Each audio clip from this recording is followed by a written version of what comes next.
Je me suis jamais posé la question pourquoi grand coude. Vous voyez mon coude? Je le prends et je le mets à la pièce manquante. Tout simplement. Voilà. Le labyrinthe enchanté reçoit le certificat d'honneur de l'UNESCO en reconnaissance de son engagement dans la sauvegarde du thé. Une journée de découverte qui représente un espoir d'une reconnaissance mondiale de leur savoir-faire. Faire connaître notre thé mondialement. Aujourd'hui, bien sûr, quand on connaît notre thé mondialement, nous on fait des visites de l'exploitation. Ça va connaître aussi l'histoire du thé de la Réunion, l'histoire de la Réunion. Et on espère pouvoir faire venir aussi que les gens viendront demain matin à la Réunion pour découvrir l'île de la Réunion et aussi découvrir les plantations de thé sur l'île. Si demain matin on arriverait à faire classer le thé comme paysage de Grand Coude, ce serait vraiment une belle fierté. Les représentants de l'UNESCO sont présents pour discuter de nouveaux projets qui pourraient voir le jour. Un thé de qualité qui ne passe pas inaperçu.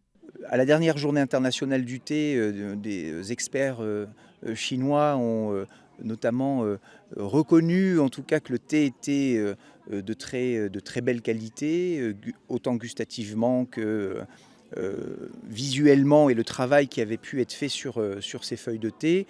Au dernier Tea International Symposium à Taïwan, de la même manière, le comité d'experts taïwanais a reconnu la qualité de ce thé. Donc j'espère qu'en termes d'ambition, nous pourrons aller encore plus loin et puis créer d'autres produits à partir de ce Camellia sinensis, d'autres couleurs de thé qui aujourd'hui ne sont pas disponibles, on va dire, au catalogue du labyrinthe enchanté, mais qui pourront l'être dans le futur.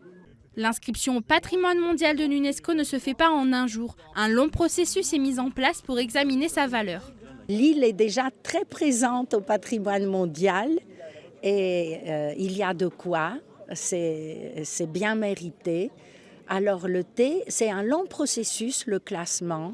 Il y a des experts qui vont passer, il faut préparer un dossier. Ça prend du temps. Après, lors d'une réunion du comité du patrimoine mondial, cela se discute et finalement le classement est proclamé.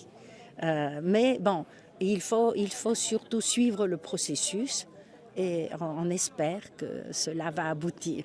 Le thé de Grand Coude est mis en lumière sur le plan économique et touristique. La municipalité de Saint-Joseph est fière d'accompagner ses acteurs. C'est une fierté et c'est en même temps donc un défi, un engagement que l'on fait avec ces deux planteurs.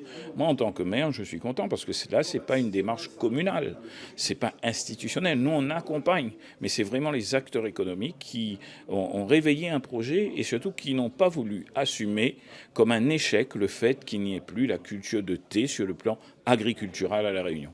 Donc sur le plan agritouristique, ils ont relancé ça et c'est aujourd'hui donc une voie de réussite prometteuse. L'exploitation de Johnny et Emmanuel Guichard ne compte pas moins de 10 hectares, est actuellement la plus grande plantation de thé de France et d'Europe, un lieu qui continue d'émerveiller plus d'un.